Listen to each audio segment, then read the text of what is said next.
queridas irmãs, queridos irmãos, com que alegria voltamos ao nosso estudo do livro Ação e Reação no nosso programa O Espírito da Letra. Eu tenho certeza que você já teve essa dúvida. Eu tenho certeza que você já se perguntou por que às vezes morrem tantas pessoas juntas? Um navio que afunda, um ônibus que cai na ribanceira, um avião que explode no ar. Por que essas pessoas morreram todas assim? Como é que Deus explica? Não perca o nosso programa de hoje, porque no livro Ação e Reação, André Luiz vai tratar deste tema. O capítulo é o capítulo 18. Pegue uma caneta, um papel, pegue o seu livro e vá preparando-se, porque nós vamos fazer a leitura do capítulo que fala sobre os resgates coletivos. Você vai entender como funciona esse mecanismo, tanto para um tipo de resgate coletivo quanto para todos os outros. Há sempre um motivo para que as coisas aconteçam. Então, vamos ao texto? Acompanhem conosco a leitura. Resgates coletivos. André nos explica que eles estavam conversando, ele e o Hilário, junto a Silas, sobre variados problemas, quando expressivo chamamento de Druso, que era o presidente, o diretor da mansão, nos reuniu ao diretor da casa, em seu gabinete particular de serviço. O chefe da mansão foi breve e claro. Um apelo urgente da terra pedia auxílio para as vítimas de um desastre de avião. Sem alongar-se em minúcias, informou que a solicitação se repetiria dentro de alguns instantes e era conveniente esperar a fim de examinarmos o assunto com a eficiência necessária. Com efeito, mal terminara de falar sobre isso, um sinal, algo semelhante ao de um telégrafo de código Morse, se fez notar em um curioso aparelho. Druso então ligou tomada próxima e vimos um pequeno televisor em ação, sob vigorosa lente, projetando imagens movimentadas em uma tela próxima, cuidadosamente encaixada na parede a pequena distância. Então veja só, é um instrumento no plano espiritual. Ele escuta que vai chegar uma mensagem através de um código sonoro. Ele liga uma tomada. Então aparece uma tela que vai projetar na outra parede a imagem em movimento. Veja só. Olha que interessante. Nós estamos falando de um livro que foi escrito em 1957, 1º de janeiro. Mal tínhamos televisão aqui na Terra, nesta época. 1957, imagina. No plano espiritual, isso já era comum. Era um aparelho que uma lente poderosa ampliava a imagem que se projetava numa tela a uma pequena distância, ampliando a imagem. Puxa vida, lembra muito um cinema, não é mesmo? Mas vamos ver o que esta imagem dizia aos que estavam assistindo. Vamos voltar ao texto. Como se nós acompanhássemos uma pequena notícia em cinema sonoro, contemplamos surpreendidos a paisagem da terra. Surgia ali, sob a crista de uma serra escarpada, alcantilada e muito selvagem, destroços de grande aeronave levavam consigo as vítimas do acidente. Adivinhava-se que o piloto, certamente enganado pelo traiçoeiro oceano de uma serração pesada, não pudera evitar o choque com os picos graníticos que surgiam da montanha, silenciosos e implacáveis, como se fossem medonhos torreões de uma fortaleza agressiva. Era a serra, coberta pela bruma, naturalmente escondia aquilo que estaria no caminho do avião.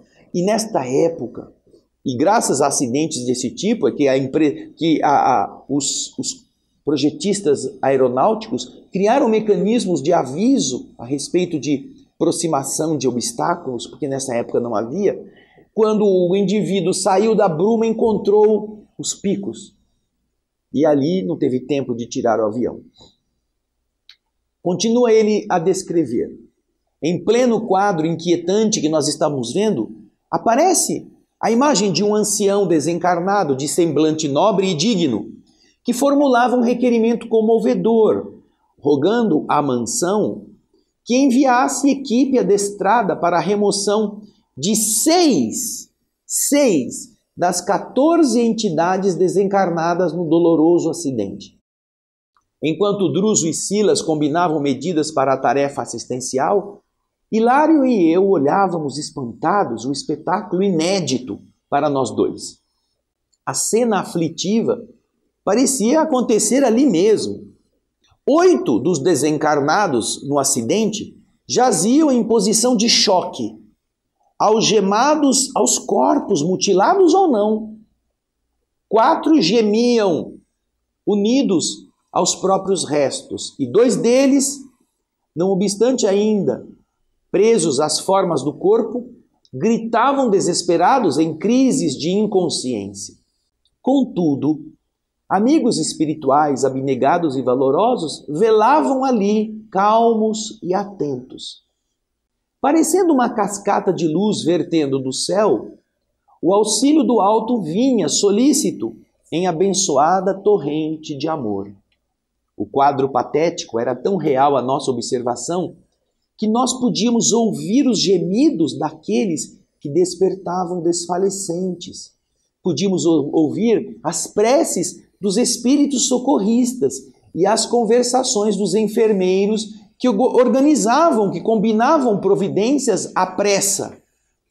De alma angustiada, vimos desaparecer a notícia televisada, enquanto Silas cumpria as ordens do comandante da instituição com admirável eficiência.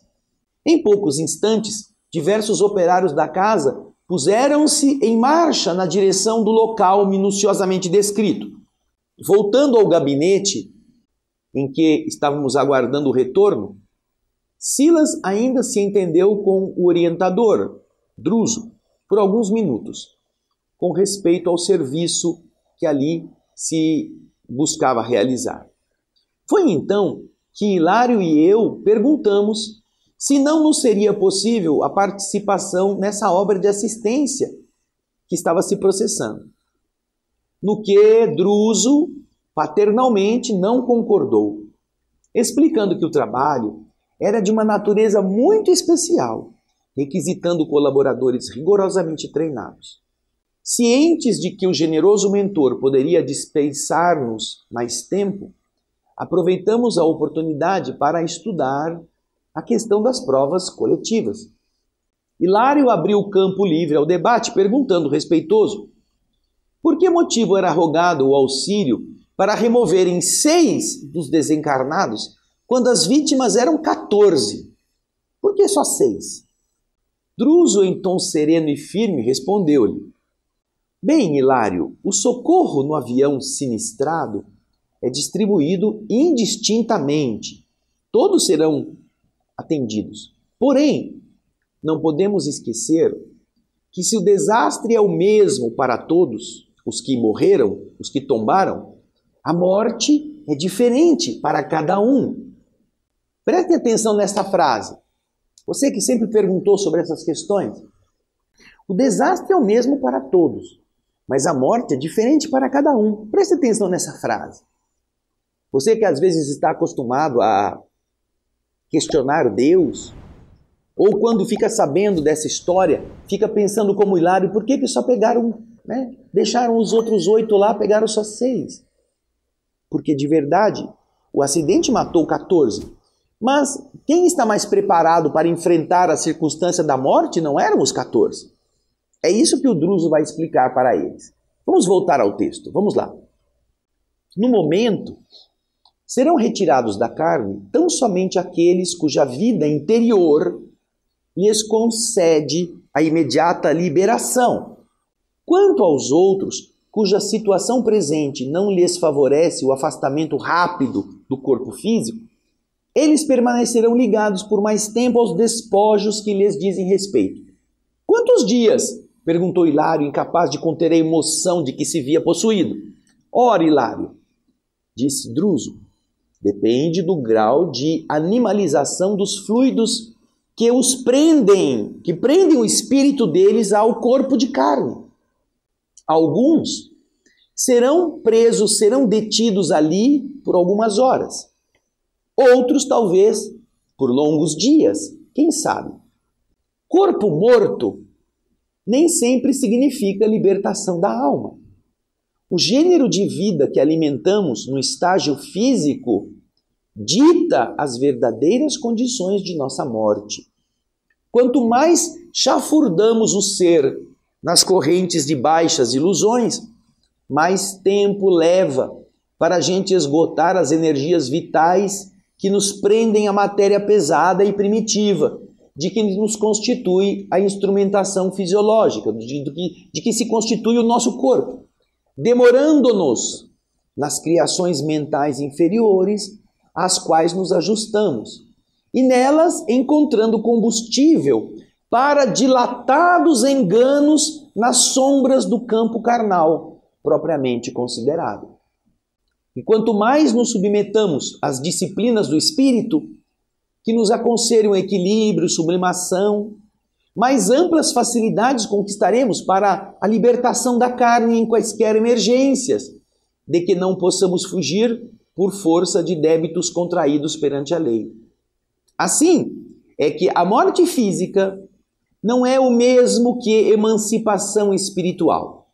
Então, aí já temos material para pensar muito. Veja só, vamos pensar um pouquinho. Quanto mais nos apegamos às coisas materiais, mais será difícil que o nosso espírito, no momento da morte, se desprenda. Esta é uma questão muito importante que nós pensemos. O ato de morrer é igual para todo mundo, mas a condição do morto do outro lado é diferente. Quanto mais nós chafurdamos nos apetites da matéria, quando estamos aqui na Terra, mais nós vamos ficar presos a estas ilusões, a estes sentimentos. Mais densificamos o nosso perispírito e ficamos ali, presos à matéria. Então, mesmo quando nós percebamos que aconteceu um evento, nossa mente cria imagens e nós nos apegamos a estas imagens mentais. Então andamos para a nossa casa, andamos para o nosso trabalho, tomamos conta da nossa oficina, das nossas ferramentas, do nosso guarda-roupa, tomamos conta do espelho. Lembra do espelho lá do livro Nos Domínios da Mediunidade? No final, quando eles vão visitar um museu que tem um espírito que está tomando conta de um espelho, que era o espelho que o seu noivo, era uma moça, o seu noivo, antes de ir embora para a Europa, deu um espelho como uma promessa de voltar para casar-se com ela, mas ele nunca mais voltou. Ela já tinha desencarnado, já tinham se passado mais de 100 anos e ela estava tomando conta do espelho. Então a mente, presa às coisas da rotina material, encarcera o espírito, porque ele não quer sair daquilo. Por isso que tem essa frase que ele disse pouco antes. Morte física não é o mesmo que emancipação, que libertação do espírito. Morrer não significa libertar-se. Aí André Luiz aproveita esta deixa e pergunta: isso, no entanto, instrutor, não quer dizer que os demais companheiros acidentados estarão sem assistência, embora constrangidos a uma temporária detenção nos próprios restos. Isso é certo? E o instrutor disse: claro, de modo algum, ninguém vive desamparado. O amor infinito de Deus abrange o universo. Os irmãos que se demoram envolvidos em mais baixo teor de experiência física compreenderão gradualmente o socorro que se mostram capazes de receber. Eles precisam se preparar para isso. Porém, Hilário, percebendo isso, ele interrompe e pergunta: todavia, senhor Druso, não serão atraídos estes que estão na terra, ainda presos aos despojos, e que não puderem ser retirados, eles não serão atraídos por outras criaturas desencarnadas, de inteligência perversa, já que não podem ser resguardados de imediato? E então o instrutor, estampando uma expressão facial específica, ponderou: sim, Hilário, na hipótese de serem surdos ao bem, é possível que eles se rendam às sugestões do mal, a fim de que, pelos tormentos do mal, se voltem para o bem. No assunto, entretanto, é preciso considerar que a tentação é sempre uma sombra a nos atormentar a vida, de dentro para fora. Não é de fora para dentro, a tentação vem de dentro para fora. A junção de nossas almas com os poderes infernais, com os poderes inferiores, se verifica em relação com o inferno que nós já trazemos dentro de nós. Nós somos estas criaturas que gostamos do erro. Por isso que nós procuramos o erro, por isso que nós andamos com pessoas más, por isso que nós vamos atrás de golpistas, por isso que nós vamos procurar gente que faz aquilo que a gente gosta. Você já notou? Você que está me assistindo? Que geralmente para fazer o mal os caras não fazem sozinhos. Para beber eles têm companhia, para roubar eles arrumam comparsa, para dar golpe em alguém eles criam um esquema. Mas geralmente para você rezar você vai sozinho. Você convida um, ele não pode, você convida o outro, ele não quer, você vai, vamos lá fazer uma oração, hoje eu não posso. Geralmente para elevar-se você geralmente tem que fazer isso sozinho. Por isso que ele está dizendo, o inferno, ou aquilo que é negativo já está em nós. Por isso que a sintonia com entidades, com poderes externos é natural, por aquilo que nós carregamos em nós mesmos. Estas entidades que perderam a vida física e que vão ficar ainda presas ao corpo porque elas estão enredadas nos apetites da matéria, não se elevaram ainda enquanto estavam no corpo físico vivo, elas carregam a inferioridade nelas.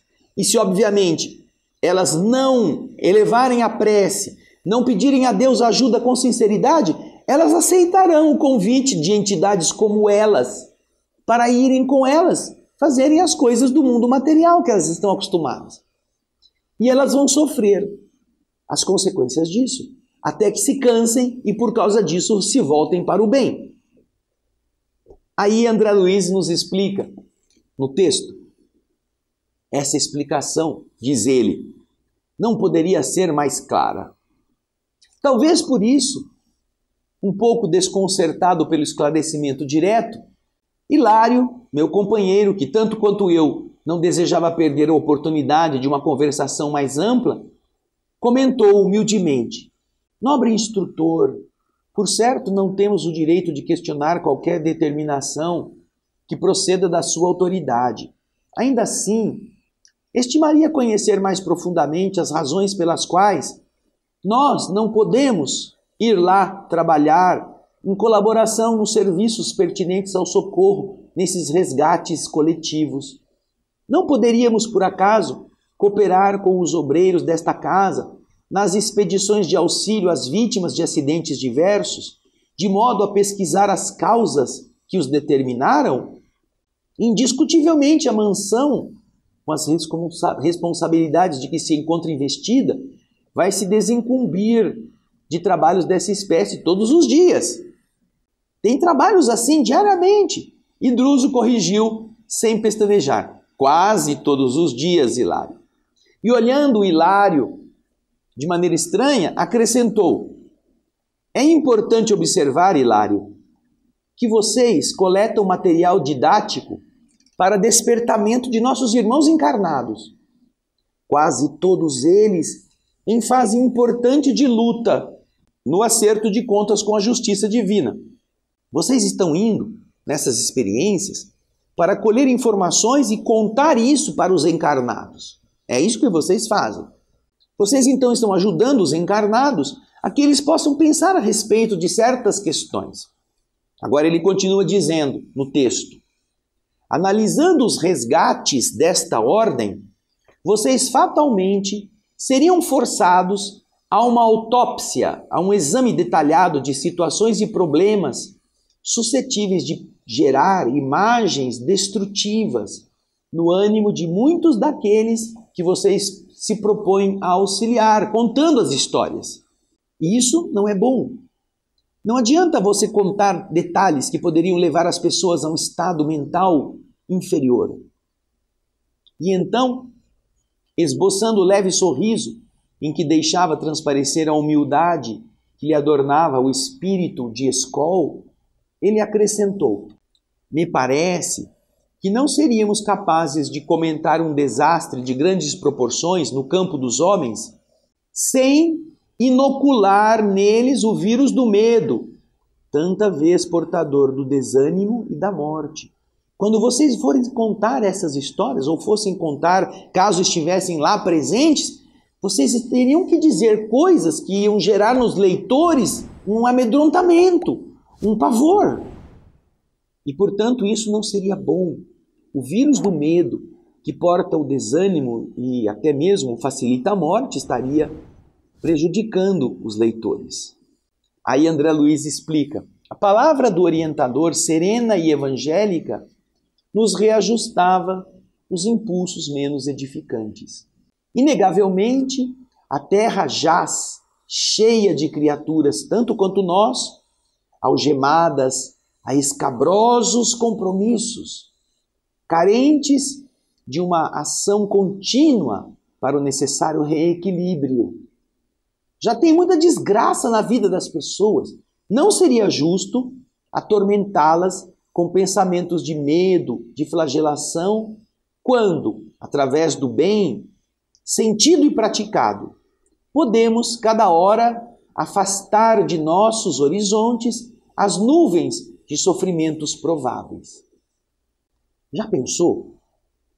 Se o Hilário e o André Luiz fossem visitar aquele local do acidente e lá encontrassem os espíritos presos aos corpos e então começasse a perguntar mentalmente: por que você fez, quem que você foi, por que você está aqui, e começasse a ver: fulano, eu traía minha mulher, eu traía meu marido, ou eu era comerciante, eu gostava de ganhar dinheiro, eu explorava o próximo. Então você já pensou?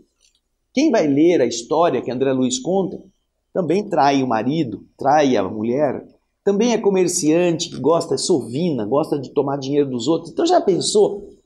Esse indivíduo vai precisar fazer uma viagem, vai ter que pegar um avião. Aí ele lembra que ele leu o livro, eu falei: eu sou sovino, será que eu vou morrer nesse voo? E eu tenho que viajar. Já pensou o problema mental? O cara, então, enquanto eu estou traindo minha mulher, eu não ando de avião. Mas você pode morrer de acidente de trem, de acidente de carro. É mesmo. Então, vocês já pensaram os reflexos que a culpa das pessoas, dos leitores mesmo, estariam, vamos dizer, espelhando? Se porventura André Luiz e Hilário estivessem contando detalhes que pudessem justificar a ocorrência da morte coletiva naquele caso? Então, para evitar isso, é que o mentor disse: olha, é melhor que vocês não compareçam, para que vocês não contem detalhes, porque poderia induzir pessoas a comportamentos que fossem amedrontados, ou que fossem assim, ou que a pessoa tivesse que, mudar a sua rotina. É isso que ele está dizendo. Vamos voltar então ao texto. Diz André Luiz: assinalando-nos a atitude inequívoca, evidente, de compreensão e de obediência, como não podia deixar de ser, Druso, o chefe da instituição, continuou em tom gentil, delicado, depois de uma ligeira pausa. Imaginemos, disse Druso, que vocês fossem analisar as origens da provação a que se acolheram os acidentados de hoje. Vocês iam encontrar, certamente, delinquentes que, em outras épocas, atiraram irmãos indefesos do alto de torres muito íngremes, para que seus corpos se espatifassem no chão. Iriam encontrar companheiros que, em outro tempo, cometeram hediondos crimes sobre o dorso do mar, colocando a pique, afundando navios e existências preciosas. Iam encontrar suicidas que se despenharam de arrojados edifícios ou de picos agrestes, em supremo estado de rebeldia perante a lei, os quais, por enquanto, somente encontraram recurso em tão angustioso episódio para transformarem a própria situação. Quantos milhares de irmãos encarnados possuímos nós, em cujas contas com os tribunais divinos também existem débitos dessa mesma espécie, desse mesmo tipo. Entretanto, não desconhecemos que nós, que somos consciências cheias de dívidas, podemos melhorar nossos créditos todos os dias. Quantos romeiros terrenos em cujo mapa de viagem constam surpresas terríveis são amparados devidamente para que a morte forçada não lhes assalte o corpo. E por que isso? Por causa de atos louváveis, aos quais eles se afeiçoaram, aos quais eles passaram a se dedicar. Quantas intercessões da prece ardente conquistam moratórias oportunas para pessoas cujo passo já resvala na borda do sepulcro? Quantos deveres sacrificiais conseguem para a alma que os aceita de boa vontade preciosas vantagens na vida superior, onde providências se improvisam para que se tornem mais amenos os rigores da provação necessária? Quantos bens podem mudar o caminho dos equívocos, não é? É o que ele está dizendo. Nós sabemos, diz Druso, explicando agora cientificamente, nós sabemos que projetando no espaço duas ondas sonoras, de maneiras que as vibrações do campo mais denso de uma sejam equivalentes ao campo menos denso da outra, recolhemos como resultado o silêncio. Quando as ondas se encontram, em que a crista de uma se casa com o vale da outra, as ondas sonoras, quando elas se encontram nesse aspecto, elas se neutralizam. Assim é que, gerando novas causas com o bem praticado hoje, podemos interferir nas causas do mal praticado ontem, neutralizando-as e reconquistando com isso o nosso equilíbrio. Desse modo, eu acredito mais justo incentivarmos o serviço do bem através de todos os recursos ao nosso alcance. A caridade e o estudo nobre, a fé e o bom ânimo, o otimismo e o trabalho, a arte e a meditação construtiva constituem temas renovadores, cujo mérito não será lícito esquecer. Não podemos esquecer o mérito destas condutas ao compará-las para a reabilitação de nossas ideias e, consequentemente, dos nossos destinos. Quando nós mudamos o pensamento, nós mudamos o caminho. É assim que funciona. Então, ao invés de falar da tragédia, de falar, a cabeça estava enfiada num pau, a perna estava dentro do avião, o braço caído perto da turbina, e gerar um pavor, somos todos devedores, todos teremos que enfrentar nossos destinos. Mas ao invés de gerar um medo, o que vocês preferem? Diz Druso. Não é melhor falar que, se você fizer o bem, você que foi um maldoso, você que foi um infiel, você poderá dedicar-se agora a ser uma boa companhia, uma companhia honesta, e você vai neutralizar aquele delito? Não será melhor fazer isso? Então, o bem neutraliza o mal se o bem for praticado da maneira correta, no mesmo sentido, mas no mesmo assunto, mas em sentido inverso. Então, diz André, depois de ter nos explicado isso, o chefe se entregou a uma pausa mais longa.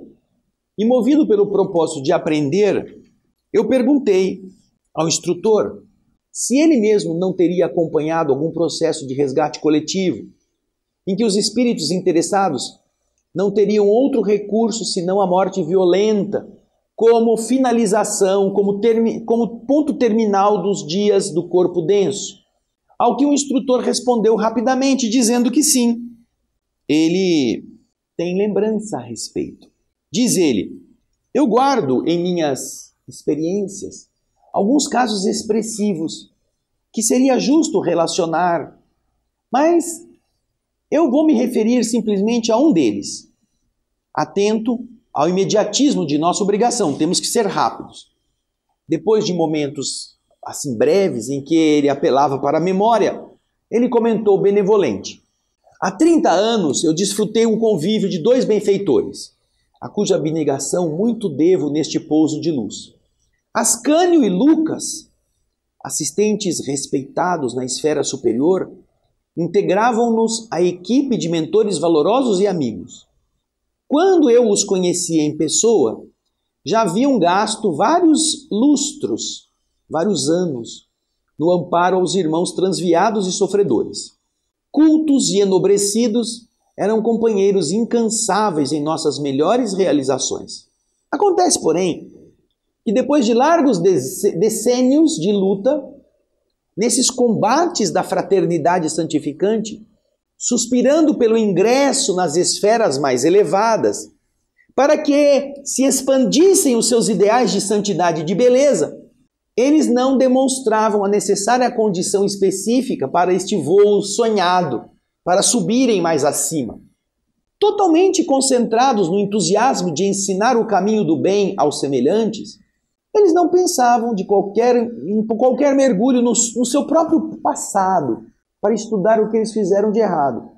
Por isso que, muitas vezes, quando nos fascinamos pelo esplendor das alturas, nem sempre nos sobra disposição para qualquer vistoria nos nevoeiros do vale, nos nossos vales meio poeirentos, meio pantanosos. Dessa forma, os dois passaram a desejar ardentemente a elevação, sentindo-se algo desencantados por não terem apoio das autoridades, que não reconheciam neles o mérito necessário. Este impasse então se dilatava, quando um deles solicitou o pronunciamento da direção geral à qual todos nós nos achamos submissos. O requerimento encontrou o curso normal, até que em determinada fase, os dois foram chamados a um exame devido. A posição imprópria que lhes era caracterizada foi carinhosamente analisada por técnicos do plano superior, que lhes reconduziram a memória a períodos mais recuados de tempo. Diversas fichas de observação foram extraídas do campo mnemônico, o campo da memória deles, tudo gravado na mente do espírito, como se fossem as radiografias dos atuais serviços médicos do mundo. E através destas cópias, importantes conclusões surgiram à tona. Em verdade, disse Druso, Ascânio e Lucas tinham créditos extensos, adquiridos em quase 5 séculos sucessivos de aprendizado digno, somando as 5 existências últimas realizadas no círculo da carne, e as estações de serviço no plano espiritual que eles também prestaram nas vizinhanças da terra. No entanto, quando a gradativa investigação alcançou as atividades deles no século XV, algo surgiu que lhes impôs dolorosa meditação. Extraídas do arquivo da memória e a doer-lhes profundamente no espírito, depois da operação magnética a que nos referimos, reapareceram nas mencionadas fichas as cenas de odioso delito que os dois cometeram em 1429, logo após a libertação de Orleans, quando eles formavam parte do exército de Joana d'Arc. Faminto de influência junto aos irmãos de armas, eles dois não hesitaram, não titubearam em assassinar 2 companheiros, jogando-os do alto de uma fortaleza no território de Gutinais, sobre o fosso imundo, abrigando-se nas honrarias que lhes valeram mais tarde torturantes remorsos além do sepulcro. Quando chegaram a esse ponto da inquietante investigação, pela respeitabilidade de que se revestiam, pelos méritos que possuíam, foram perguntados pelos poderes competentes se eles desejavam ou não prosseguir na sondagem singular do seu passado. Ao que os dois responderam negativamente. Não queriam voltar mais para trás, preferindo saldar a dívida, preferindo limpar antes de novas imersões nos depósitos da subconsciência. Desse modo, em vez de continuarem insistindo na elevação a níveis mais altos, suplicaram o contrário, o retorno ao campo dos homens, no qual acabam de pagar o débito a que nós nos referimos aqui. E Hilário, intrigado, perguntou, mas pagaram? Pagaram como? Como é que eles pagaram? Já que podiam escolher o gênero de provação, em vista dos recursos morais que eles haviam acumulado no mundo íntimo, falou Druso, eles optaram por tarefas no campo da aeronáutica, a cuja evolução ofereceram as suas vidas.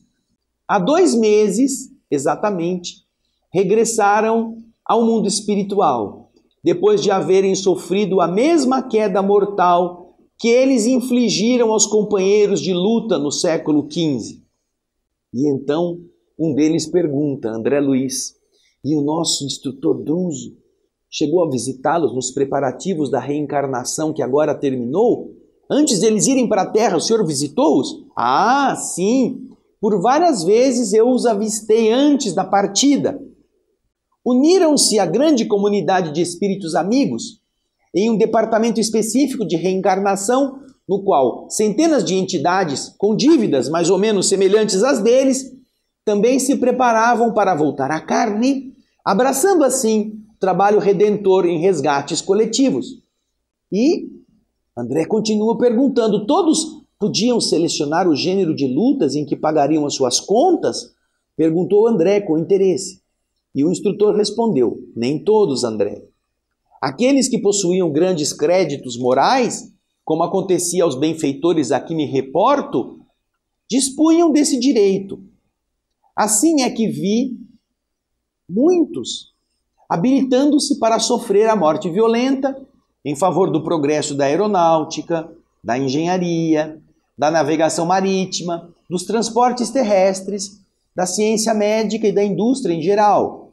Muitos eu vi que se candidataram a darem sua vida para o progresso destes caminhos da ciência. No entanto, que a maioria, por força das dívidas contraídas e de acordo com as determinações da própria consciência, a maioria não alcançava semelhante direito, semelhante prerrogativa, cabendo a eles aceitar, sem discutir, amargas provas na infância, na mocidade ou na velhice, através de acidentes diversos, desde a mutilação primária até a morte, de modo a redimir-se de faltas graves.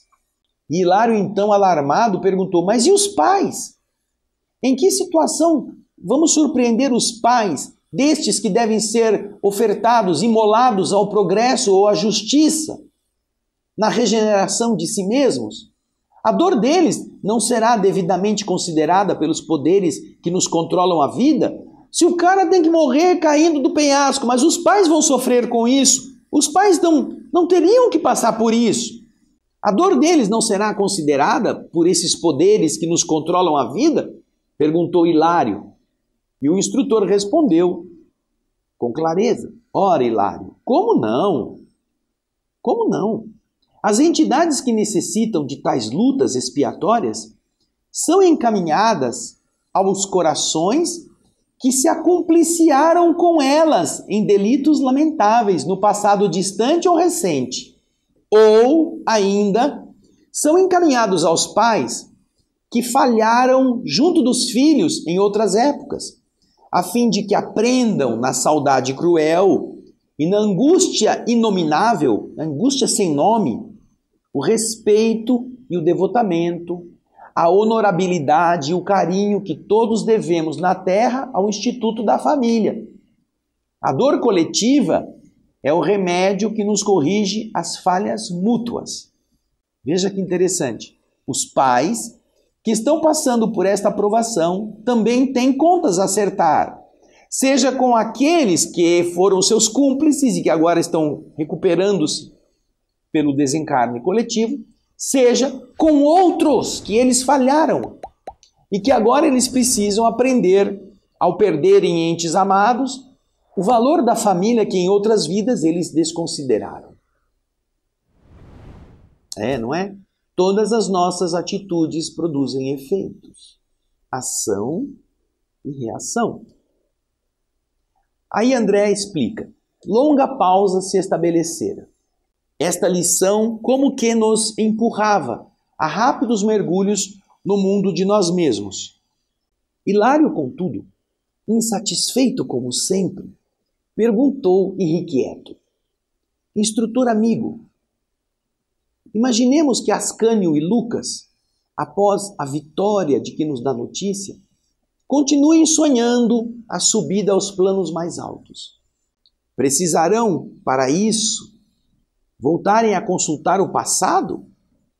E o instrutor respondeu, olha, Hilário, se eles não demonstrarem a condição específica necessária para subirem, serão novamente submetidos à justa auscultação, à justa investigação, para o exame e seleção de novos resgates que se façam necessários. E então ele diz, isto quer dizer que ninguém se eleva ao céu sem quitação com a terra? E o interlocutor, Druso, respondeu sorrindo.